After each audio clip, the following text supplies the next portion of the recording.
மாமா, ஊர்ல உங்க வார்த்தை மீறி யாரும் மறுவார்த்தை பேச மாட்டாங்க.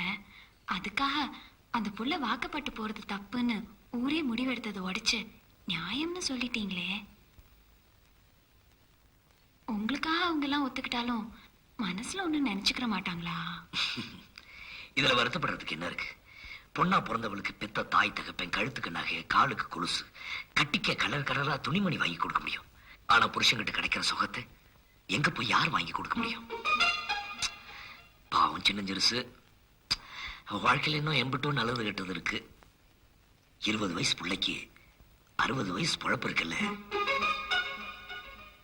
இந்த பாரு, ஒருத்திக்கு ஒருத்தன் பொழப்பு கொடுக்க தயாரா இருக்கும் போது நாம ஏன் குறுக்க நிக்கணும்? பொண்டாட்டி செத்து போயிட்டா பிள்ளைங்களை காப்பாத்துறதுக்காக புருஷன் இன்னொரு கல்யாணம் பண்ணிக்கிறது இல்லையா? பொம்பளைங்க மட்டும் புருஷன் செத்து போயிட்டா அப்படியே இருக்கணுமா என்ன? அவங்களும் இன்னொரு கல்யாணம் பண்ணிக்கலாம், அதுல ஒண்ணும் தப்பு இல்லை.